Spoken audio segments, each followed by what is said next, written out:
আজকের ভিডিওটা আমার কাছে খুবই স্পেশাল, কারণ আজকে আমার ছেলের মনটা আনন্দে ভরে গেছে এই রেসিপিটা খাইয়ে।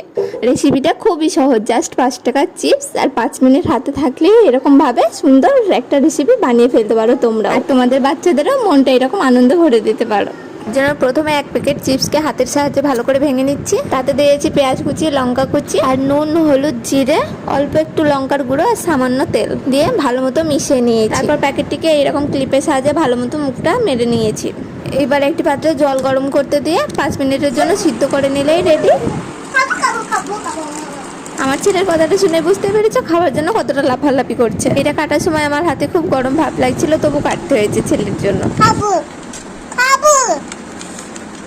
গরম, হ্যাঁ খাবা তো গরম না বানা তো গরম না বানা তো। আমি জাস্ট 1 পিস খেয়েছিলাম এবং ঝালগুলোকে ছাড়িয়ে আমার ছেলে খেয়েছিল সবগুলো। খেতে মাশাআল্লাহ অনেক সুন্দর হয়েছিল, সেটা আমার ছেলের মুখ থেকেই তোমরা শুনতে পারবে। কেমন হয়েছে বাবু খেতে? ওরে বাবা।